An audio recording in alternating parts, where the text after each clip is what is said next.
Welcome to Business Success Navigators, brought to you by Empowering Business. I'm Robyn Scobey, and today I am here with Dr. Cheryl.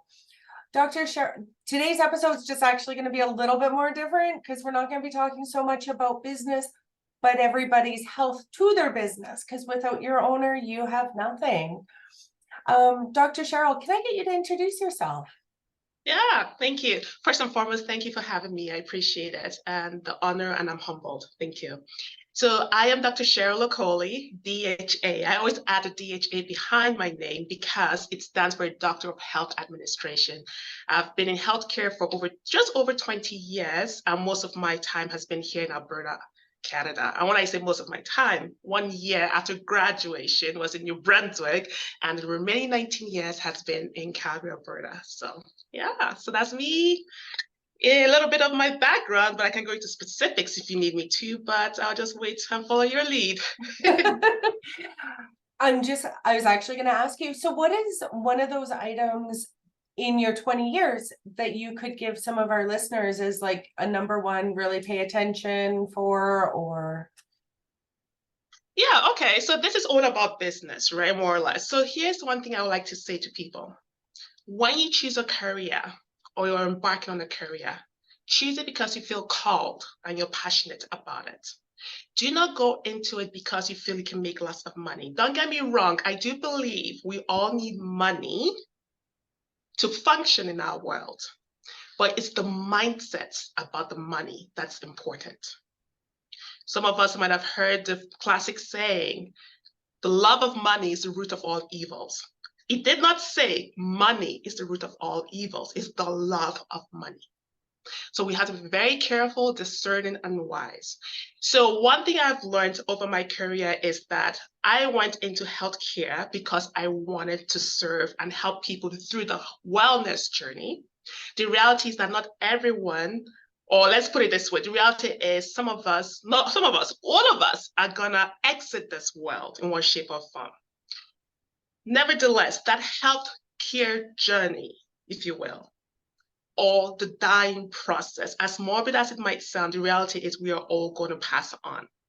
That is one thing we all have in common. Exactly. So the key is, how do you navigate your health journey, your illness journey, your exiting of this life journey, and who can support you navigate that? So it's a huge spectrum, okay? So one thing I've learned, again, going back to what I was saying, is choose a career because you feel called and passionate. Why?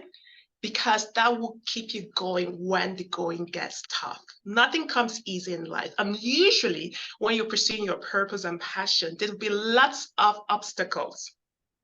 But again, your attitude matters in terms of obstacles. Is it something I need to break through? Is it something I need to run away from? Is it something I need to hide? Is it something I need to reach out to people who can help me navigate the obstacle? Or you could look at the obstacle as stepping stones to getting you where you need to go, as a catapult. So that's how I like to answer that question. I know it's a little bit unique how I answered it, but I'm just speaking from my heart. So absolutely. And it's so true. There is some business owners and entrepreneurs that go into it just to make money. I want to say a lot of business owners, entrepreneurs tend to follow their passion. They're doing it because they want to do it. And then it follows into place and everything. Yeah, and along those lines too, when I talk about obstacles, I like to use the analogy of the bamboo tree. And especially this is relevant, more so relevant to business owners or those who aspire to start a business. Do not give up, because it's going to be hard, but remember the reason why you chose to be your own boss or an entrepreneur or solopreneur, however it looks like in the business world. The bamboo tree analogy, why I love it is it gives one hope. So basically, in a nutshell, it's all about the fact that when you plant a bamboo tree initially, the first 4 years, all the growth is underneath the surface. During those 4 years, all the nutrients, water, goes into expanding the roots on the ground. So the reason why I love this is, if a bystander were to come and say, whoa, I don't see any growth happening, they're kind of like misled. Why? Because the growth is happening, but they do not see it. When the fifth year hits, it springs up and towers. So what would have happened if, quote unquote, the sower or the farmer of the bamboo tree gave up at the third year? It would Or the not. 4.5, exactly. So in the Yeah. same token, I like to use that parallel for business owners. You might feel you're sowing, and again, use these principles and apply to your work or business setting. You might be sowing seeds, you might be planting, you might be investing, you might be networking, you might be planning your systems and processes, and you're like, I'm not yielding the fruits, pun intended, that I want to see. Persevere. Mm-hmm. Persevere. In due time, you will reap the reward, but don't give up hope. That's my encouragement to you. That is so very true, because there is so much work that is done to start off a business and to get all that legwork, which is, in your analogy, underneath the ground and you can't see it. And then suddenly it just poof, it's here and we're good to go. Yes, yes, indeed. Yeah. Now, having said that, though, there is also wisdom. Now, putting aside the bamboo tree, please, when I say putting aside, just for a second, it's still relevant. But there comes a time when maybe what you're planting is not in good soil. I don't know why I'm using this farmer and agriculture analogies, but it's just what's coming to mind. Sometimes you're not planting in good soil. What does that mean? Maybe your business is not in an environment where it can thrive. Maybe you need to look for the right environment. Maybe you need someone to water it. And who could that be? That could be an investor, a supporter. And also bringing it into the healthcare analogy, I just thought of the midwife for some reason. When a woman is about to have a baby, she really needs the right team around her who will help her bring that baby safe to delivery. So let's even go back. When she knows she's pregnant, right? She needs to make sure she's taking the right nutrition, the right supplements, her environment is not too stressful, just to support that pregnancy, correct? And that's Usually not an women, easy task. exactly. So usually, just bear with me, I'm going somewhere with it. So usually the first 3 months, most cultures, or I should say most cultures, but mostly North America, it's like hush hush because there's a high risk of miscarriage in the first 3 months. So after the first 3 months, they might announce it publicly. But during those 3 months, they do share it with close, trusted parties. In the same token, in a business, when you're thinking of coming up with a business, there comes a point in time when you need to be wise and don't share it with everybody. I know there's two schools of thought. One school of thought says, tell people what you want to do, what you want to achieve. That way you can attract the right people. That's one side of the coin. The other side of the coin is use wisdom. Not everyone that you think is for you. You need the right midwife to help incubate that baby, AKA your business, right? So when the time is right, you announce it. So the other flip side, when I say there is time to share with people, because I will use myself as an example. One of the things that I'm so glad and thankful to the good Lord that I was born is the retreat, Renata Wellness and Recreation Retreat for healthcare providers experiencing burnout. One of the feedback I got was definitely opening up to people beyond healthcare providers, because the truth is all humans burn out at one point in time. We don't want them to. We don't want your candle to flicker. Worst case scenario, burnout, pun intended, okay? So the reason why I'm sharing that is there is a time to share with people to help incubate your business, to help support your business, but you need to be wise and discerning, because you need the right midwives, be it your champions, support groups, investors, to help bring your baby business to deliverance and true and beyond deliverance in the various stages of growth. You know, that is such a good analogy, because I never really thought of it, but it is very true. You, as an entrepreneur starting up, you never really wanted to say, I'm going to make it big, or I'm going to, but those are the early stages are easily for a burnout and exhaustion, and just like the first trimester where you just can't get out of bed. Yeah. And also the other thing I wanted to say along those lines of incubation. So as in taking care of that business. So let's say you've delivered, you've launched your business. Now, going back to the whole fertile soil, as in what's the right environment to have your business. Now, it's not just the right environment. So one thought that just came to me is the 4 A's of social marketing. Let's see if I can remember it. The 4 P's, pardon me. So it's the right place, product, price, promotion. Not in any one of those orders, but place, promotion, price, promotion. Okay. So why am I sharing that? Going back to the fertile soil, that's what triggered this for me, actually. Yes, you need to find the right place when you think about real estate. Location, location, location. The same with your business. Be it the virtual world, be it a brick and mortar business, be it the right locality, right? But then on top of that, product. So that's what I kind of feel I need to focus on right now for some reason. Because what keeps coming to my mind is diversification. You may come up with one original product or service, which is how your baby was born, your business was born, which is good. But sometimes look at the demand, because you can't survive on your own. People need to want to buy your product or service, right? If there comes a point in time you feel like there's been a plateau, no one is purchasing or interested, maybe it's time to diversify. Mm-hmm.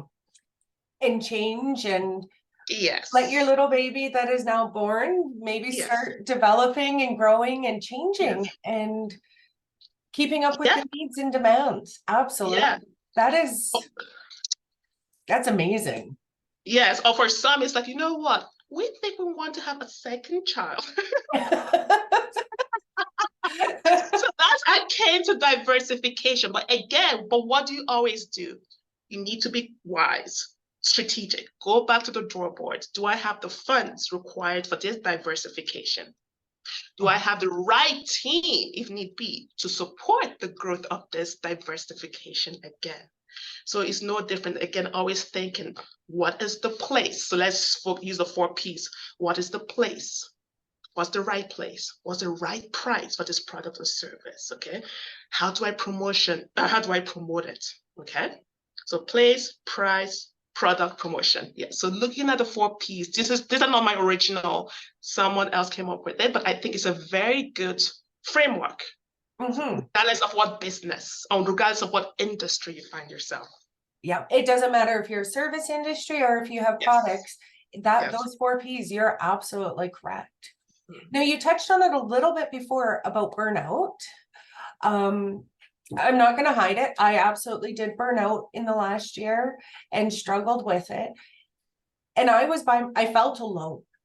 And I'm not even sure why. That's probably just who I was. But it's a major thing with entrepreneurs. Like, you already feel a little bit isolated because you're not like a T4 employee. You are responsible for everything. There's so much weight on our shoulders.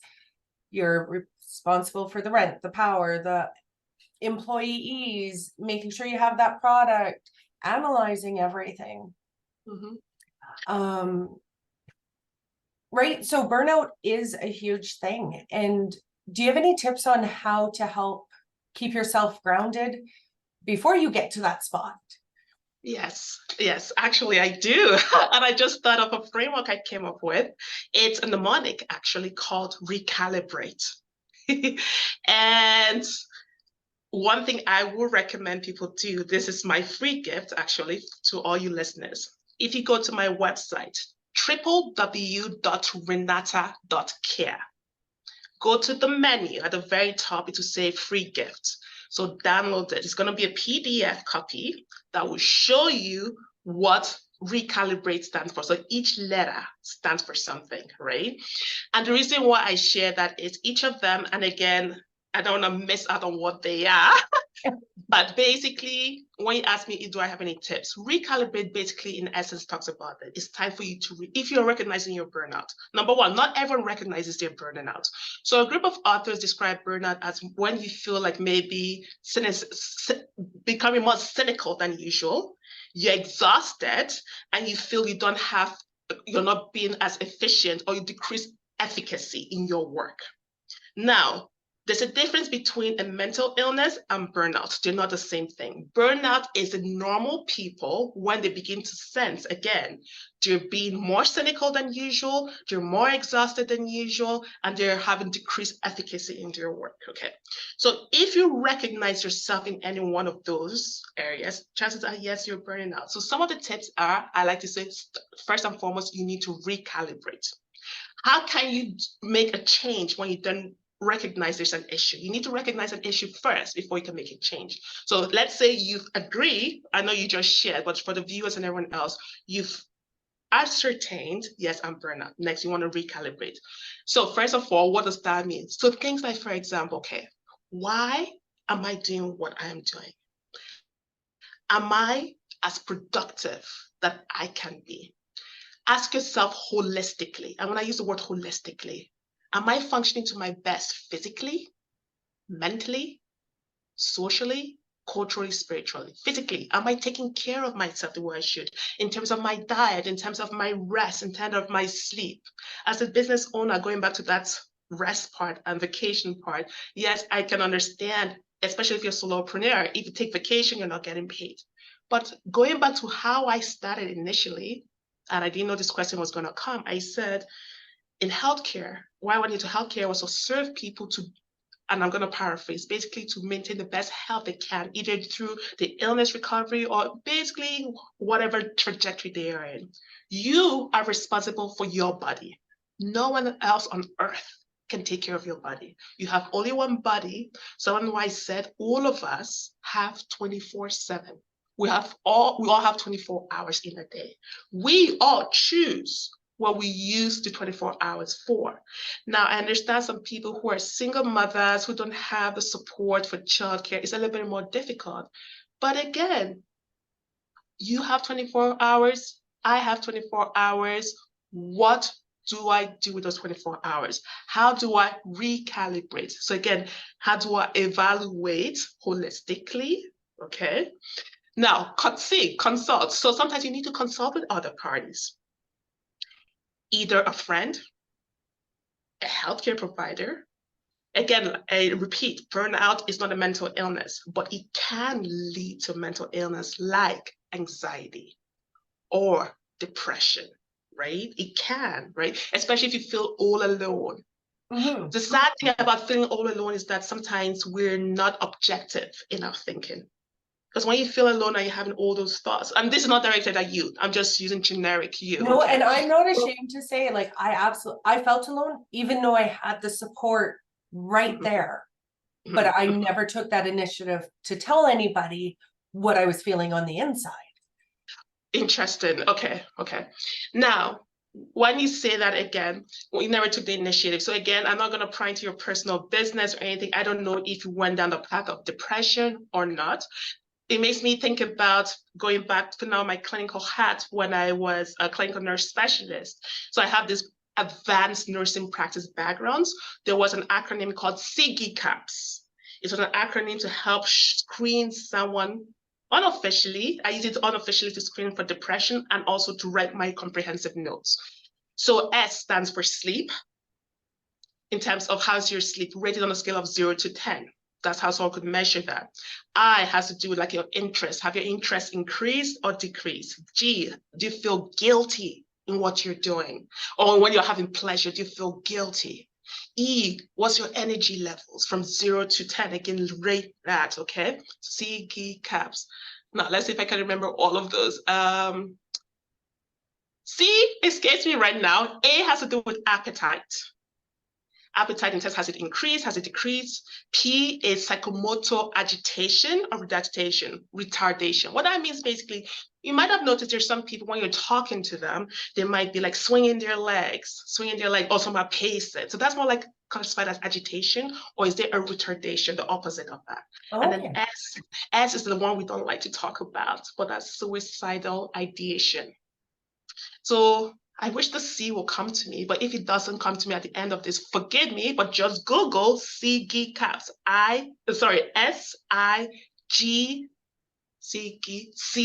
SIGCAPS. Okay, and this is where you score it to determine if someone is indeed at risk for depression. Having said that, there are more formal skills for screening for depression, but for me, that was a quick tool that I use to screen people and take my notes and to provide recommendations. I think that's amazing for business owners to just take a moment and look at that. Go, how am I doing? Am I okay? Because without having good mental health, good physical health, you're not going to be as successful in your business. If your body is not allowing you to work at your full potential, I don't think you're being the full potential you can be for your company. Absolutely. So we talked about physical in that respect, which led to all of this coming up. So then, yeah, no, which is excellent. And then mental health. Yes, you touched on the mental health is very, very important. Isolation is not our best friends. Don't get me wrong. We have introverts, extroverts. As we all know, introverts need some peace and quiet to rejuvenate, right? Again, you need to know yourself and where you are. But if you feel again you're different from your baseline, and when I say baseline as an introvert versus extrovert, you've deviated, that's an issue. That could be a potential issue. Think of it as a harbinger of something that could spiral down. And the key is want to catch it early, okay? And then when I'm talking about the holistic, so physical, mental, social, what are your interactions? Are you beginning to isolate from others? And why are you isolated? Are you feeling ashamed? Are you feeling fearful? Are you feeling guilt? Is it a trust factor? Again, for business owners, is it like, oh my, you know what? I can't share too much with people, right? And then when we talk about so cultural, again, different cultures. Let's take Japanese culture, for instance. High honor society. You must please the family. If you feel you're shaming the family, not please, some of them commit suicide. And, so that's a little bit scary, a little more extreme, but there are cultural implications that can affect or predispose people to burnout, because burnout is multifaceted, okay? When I say it's multifaceted, it's not just about our physical makeups. Sometimes let's talk about two kinds of burnout: occupational burnout and burnout as a whole. When I talk about occupational burnout, that's related to the job. So it could be your environment is contributing to you burning out. So it could be decreased, maybe resources.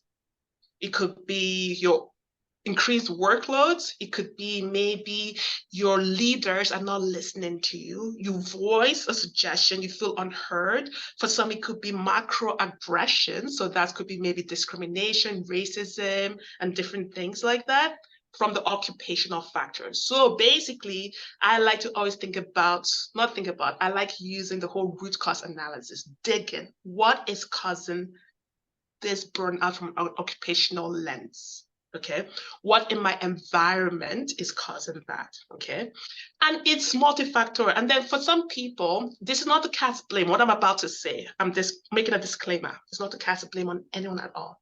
What I'm about to say is that there are some people who have a predisposition of perhaps burning out more in terms of if they have the lack of support. Now, let's talk about from the family angle of things. I mentioned earlier, like the single mothers. That's a hard one, and my hat goes off to single mothers. Kudos to you guys, all of you ladies, and men as well. That's not easy. I can't imagine doing that, right? So when you feel like you have the whole world on your shoulders, and I think of Greek mythology of Atlas. I don't know if you remember Atlas carrying the world on his, yeah. So I think about that. When you feel that, how's that going to affect? These are rhetorical questions, really. How's that going to affect your physical health? How's that affecting your mental? And social, right? It will affect it one way or the other, right?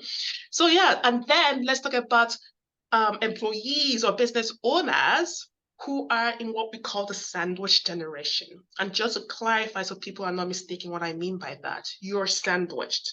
You take care of children, you take care of parents, sandwich generation. They themselves too high risk for burnout as well. The research shows that single women, people who are divorced, tend to have a higher risk of burnout because they don't have that extra social support that being a secure marriage relationship can aspire. Because it's not just having that secure social support, but there's also that financial piece as well. And not to say, I don't want to be presumptuous. There are some single people who are like making millions, perhaps, and they're secure. But we're human beings. We need all, I like to say, those domains: physical, mental, social, cultural, spiritual. Yes, you can add financial. For me, financial is under the social, or if you want, I'll voice financial in harmony for our health to be well balanced. You're absolutely right. You do need them all together to be able to feel like you are succeeding, to feel good on the inside. And feeling good on the inside is a huge part of it.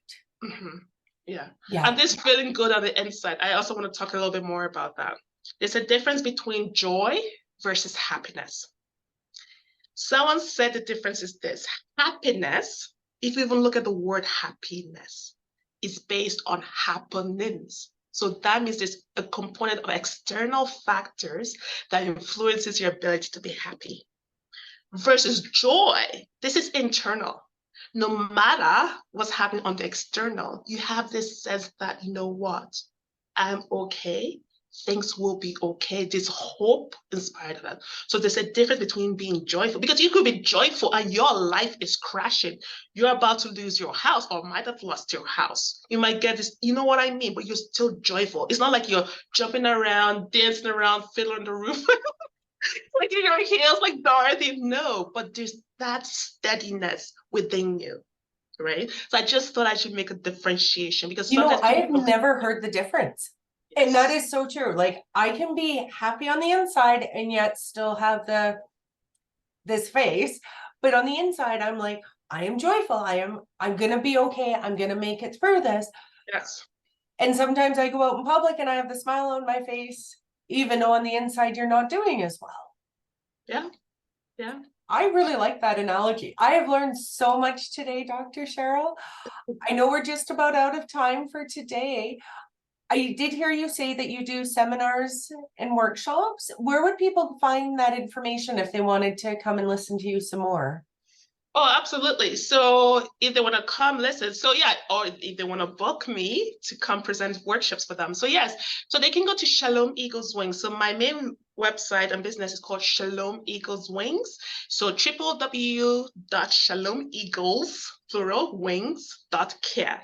And just visit my services. So on the menu, you can click on the services and resources, or you can go to the more menu, and you're going to see my online store. So I do have courses. I'm also a coach. I'm a conflict resolution expert as well. So I do have resources. I provide workshops. I provide one-on-one consultation, coaching. And yeah, so visit my website. I'll be happy to serve you in however I can. Groups, I do one-on-ones. Yeah. I think that is so many different amazing ideas. And I love listening to you speak today. Thank you so much for being a guest. Thank you for the honor. Thank you.